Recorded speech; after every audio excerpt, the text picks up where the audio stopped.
역대하 16장 1절에서 14절 말씀을 함께 보겠습니다.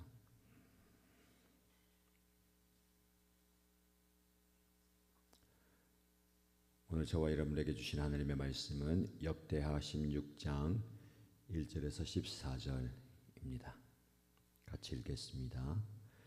아사왕 36년에 이스라엘 왕 바아사가 유다를 치러 올라와서 라마를 건축하고 어느 누구도 유다의 아사왕에게 왕래하지 못하게 하였다. 그러자 아사는 주님의 성전 창고와 왕실 창고의 모든 은과 금을 모아서 다마스쿠스에 있는 시리아의 베나닷 왕에게 보내며 말하였다.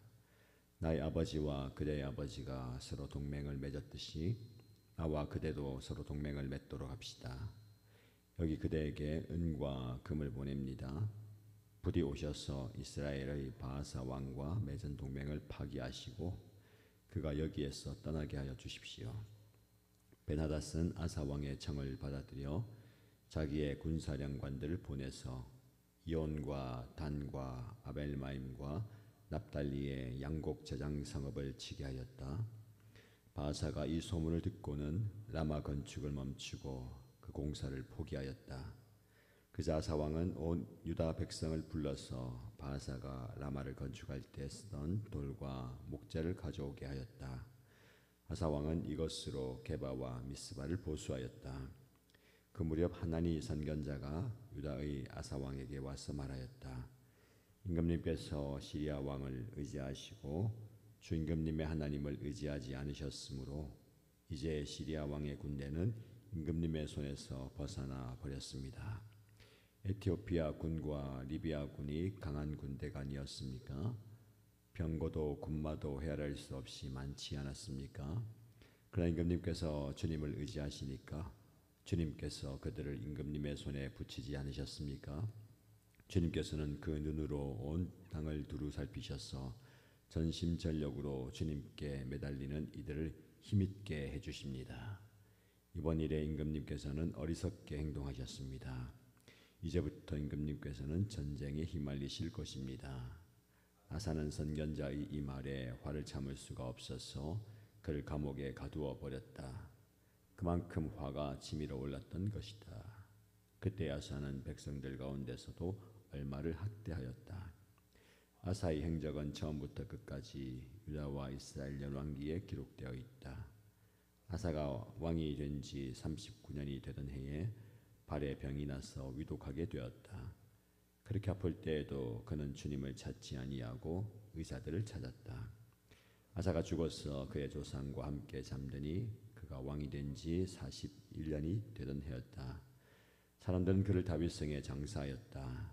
그 무덤은 아사가 미리 파둔 곳이다. 사람들은 향 제조법대로 만든 온갖 향을 가득 쌓은 침상에 그를 눕혀서 장사하고 그의 죽음을 애도하려고 큰 불을 밝혔다. 아멘. 오늘도 우리에게 주신 하나님의 귀한 말씀입니다. 이 말씀을 마음에 새기고 영적 깨달음의 은혜, 깨뜨림의 은혜가 가득하기를 축복합니다. 우리는 오늘 신실했던 왕의 슬픈 결말이라는 제목으로 역대하 16장 말씀 함께 묵상하고자 합니다.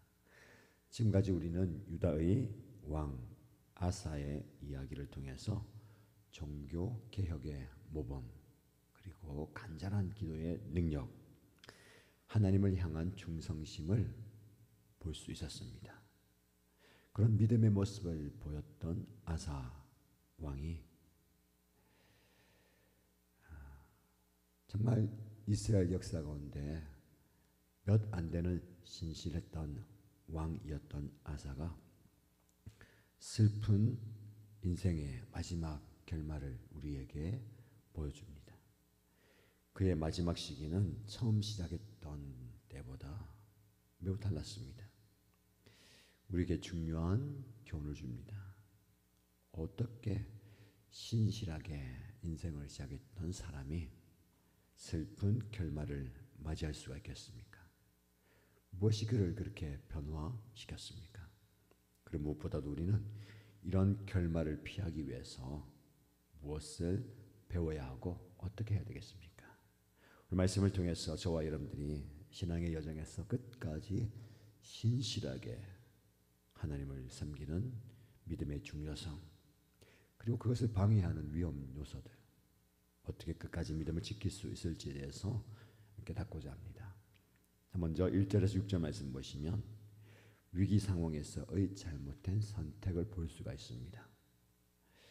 본문은 아사 왕의 36년째 통치 기간에 일어난 사건으로부터 시작됩니다. 이스라엘의 바하사 왕이 유다를 공격하면서 라마를 요새화합니다. 그리고 유다 왕국에 경제적, 군사적으로 압박을 가합니다.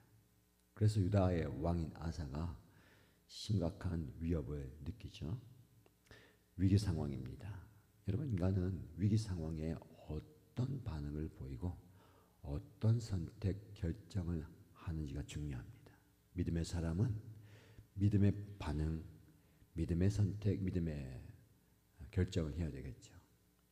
위기 상황에 내가 믿음이 있는지 믿음이 없는지 약한지가 드러나는 겁니다.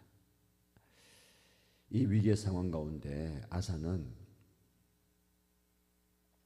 이전에 에티오피아의 100만 대군과 전차 300대를 마주했을 때처럼 하나님께 나아가서 철저하게 하나님을 의지하면서 기도했을까요?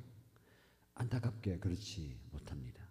아사는 하나님을 의지한 대신에 시리아의 베나닷 왕을 찾아갑니다.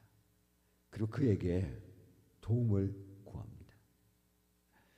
주님의 성전 곡간과 왕궁의 곡간에서 금을 가져다가 그에게 바치면서 우리를 도와주십시오 라고 이야기합니다. 여기서 우리는 아사의 첫 번째 실패를 보게 됩니다. 그는 하나님께 속한 성전의 보물을 자유로 사용하여서 인간적인 해결책을 구합니다. 여러분, 인간적인 해결책, 누가 보아도 합당해 보이고 그것밖에 없어 보이는 해결책, 인간적인 해결책이 될 수 있습니다. 그런데 이 전략이요, 단기적으로는 성공한 것처럼 보입니다. 그 뇌물을 받은 베나닷이 이스라엘과의 동맹을 끊어버리고 유다와 힘을 합쳐서 이스라엘을 공격합니다. 그래서 이스라엘 왕 바하사는 유다를 침공하기 위해서 요새를 만들던 라마를 포기하고 돌아가죠. 그래서 아사는 그 라마의 건축에 쓰던 돌과 목재를 가져다가 자신들의 성읍을 건설합니다. 성공한 것 보입니다. 그런데 표면적인 성공에 불과합니다.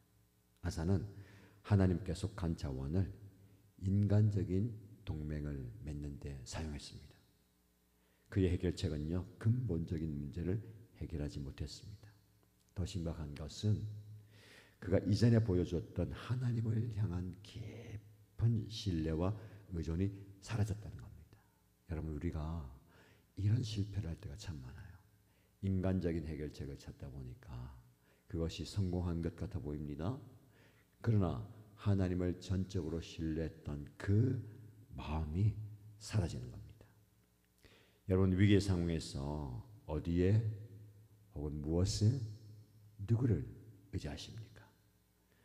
나의 지혜와 지식과 인맥, 능력 가진 것입니까? 아니면 하나님입니까? 때로는 인간적인 해결책이 더 빠르고 확실해 보일 때도 있습니다. 그러나 그것이 하나님의 뜻과 방식에 부합하는지 항상 점검해야 됩니다. 특히 오랜 신앙생활을 하는 저와 여러분들은요, 나의 경험과 지혜를 의지하려는 유혹을 멀리해야 됩니다. 자, 이어지는 7절에서 10절 말씀 보시면 하나님의 책망에 대한 교만한 반응이 나옵니다. 하나님은 선견자 하나니를 통해서 아사의 이 잘못된 선택을 책망하십니다. 하나님은 저와 여러분들이 잘못된 길로 갈 때에 항상 경고하시고 돌이키게 하시죠. 그때 우리 반응이 중요합니다. 하나님의 메시지는 세 부분으로 구성되는데요. 첫 번째는 아사가 하나님 대신 시리아 왕을 의지한 것을 지적합니다. 임금님이 시리아 왕을 의지하고 하나님을 의지하지 않았습니다. 근본적인 문제를 바로 딱 지적하잖아요. 두 번째, 과거의 아사가 하나님을 의지했을 때 경험한 승리를 상기시킵니다. 임금님께서 더 큰 군대를 가진 에티오피아 사람과 리비아 사람을 대항했을 때 하나님께서 임금님에게 그들을 임금님의 손에 넘겨주지 않으셨습니까? 과거에 하나님께서 역사하신 그 모습을 기억하게 하는 겁니다. 세 번째로 아사의 행동의 결과를 예언합니다. 임금님께서는 어리석게 행하십니다. 이제부터 임금님께서 전쟁을 해야 할 겁니다. 하나님이 하신 전쟁이 아니라 당신이 해야 된다. 어리석은 선택이 가져온 무서운 결과를 예언합니다. 여러분, 하나님의 책망은 언제나 회복과 회개와 돌이킴을 위한 것입니다. 그 책망이 우리에게 주어질 때 우리는 그 자리에서 돌이키는 게 필요합니다. 그것이 겸손이죠. 그런데 아사의 반응은 어떻습니까? 아사가 그 귀한 조언과 책망을 하는 선견자 하나니를 향해서 화를 냅니다. 10절 말씀 보시면 아사는 선견자의 이 말에 화를 참을 수가 없었어. 그를 감옥에 가두어 버렸다. 전형적인 교만한 왕의 모습입니다. 옳은 말, 바른 말, 하나님의 말을 전하는데 화를 참을 수 없었어. 왜 화를 낼까요? 인간은요, 내가 잘못했는데 누군가가 내 잘못을 지적하면 화부터 납니다. 여러 가지 이유가 있겠죠. 그 모습이에요. 그만큼 화가 치밀어 올랐던 것이다. 여러분, 화가 날 수 있어요. 부하가 치밀어 올 수 있어요. 그러나 그 화를 행동으로 옮기면 안 되는 겁니다. 절제하고 참고 그 분노를 나를 향해서 내가 이런 잘못을 하다니, 내가 이렇게 하나님 앞에 교만하다니 하면서 엎드려야 될 겁니다. 근데 이 분노를요, 선견자 하나니에게 썼고 그 뒤에 보면 그때의 아사는 백성들 가운데서도 얼마를 학대하였다. 백성들을 학대하는 이 분노를요, 다른 사람들에게 풀어버리는 겁니다. 사실 우리의 모습이지 않을까요? 우리 안에 있는 그 화와 분노, 가까운 사람한테 아무 잘못 없는 가족들에게, 가까운 사람에게 쏟아놓을 때가 있습니다. 저마저도 그런 것 같아요. 옳은 말을 들을 때에 바른 반응이 중요합니다. 안타까운 것은요, 아사가 어떤 사람입니까? 정말 하나님 보시기에 옳은 종교 개혁을 일으켰던 귀한 왕입니다. 그럼에도 불구하고 하나님의 책망에 귀를 닫아버리고 오히려 분노로 대응하고 있다면 저와 여러분들도 이런 모습에서 자유로울 수가 없습니다. 왜 그럴까요? 오랜 성공과 안정이 가져다주는 교만입니다. 괜찮거든요. 괜찮았거든요. 그때 이제 지적이 들어오니까 너 잘못했어. 너 그렇게 하면 안 돼. 그러니까 화가 치밀어 오는 겁니다. 자신의 지혜와 능력에 대한 과신입니다. 모든 것이 하나님의 은혜인 것을 잊어버리고 내가 한 것 아닌가. 그러니까 내가 공격받으니까 화가 나는 거예요. 그리고 영적 게으름이 복합적으로 작용했을 겁니다. 여러분, 아무리 신실해도요, 영적으로 나태해질 수가 있어요. 영적 민감성을 잃어버리며 풍요로운 삶 속에서 영적으로는 빈곤함을 경험할 수 있습니다. 저와 여러분들이 그러면 안 되는 겁니다. 물질은 좀 없어도 소위 가난하게 살아도 영적으로 부유한 자 되시길 축복합니다.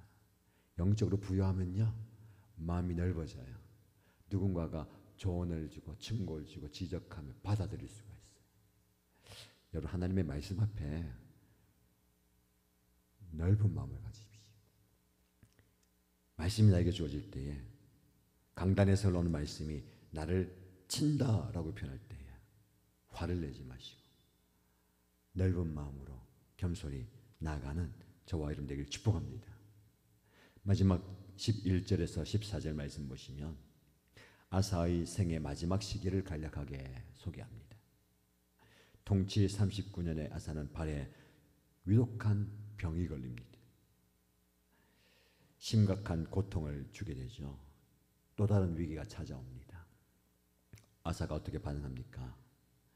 오늘 본문의 말씀 보면 그렇게 아플 때에도 그는 주님을 찾지 아니하고 의사들을 찾았다. 12절 말씀입니다.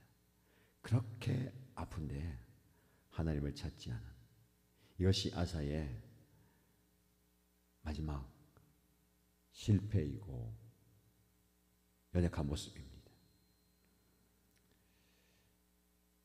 여기서 문제는요, 그가 의사에게 도움을 구한 것이 아닙니다. 의사를 찾아야 되죠. 의학의 도움을 얻어야 됩니다. 그런데 무엇이 문제입니까? 하나님께 구하지 않고 주님을 찾지 않고 의사들을 찾았다라는 겁니다. 인간적인 도움만을 구했다는 겁니다. 아사는 자신의 마지막 위기 상황 속에서도 하나님께 돌아오지 않았습니다.